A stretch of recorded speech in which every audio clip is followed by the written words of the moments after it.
হলো না, এ ওদা সে এরাম হলো না, এই ওদা খুব খারাপ হলো না, এই ওদা খারাপ হলে এটা মুছবেন, মুছে নিয়ে সুন্দর একটা ও লিখতেন।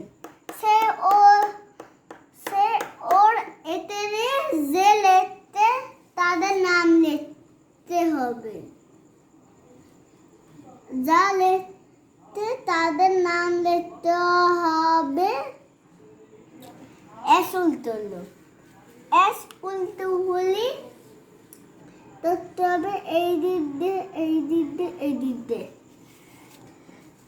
তাহলে এস তাহলে উল্টো হচ্ছে কেন বুঝতে পারছি না। এস কোন দিক থেকে, আবার এই দিক থেকে, আবার এই দিক থেকে, এই দিক থেকে।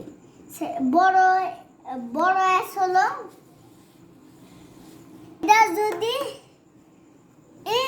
কেউ একজন লেখে তাহলে সবার নাম লিখতে হবে। S A A D A F Shadab. তাহলে যদি ম্যাডামের নাম সাদাব হয় তাহলে এরা তোমার সাদাব লিখতে হবে। আর যদি একজন নাম ডি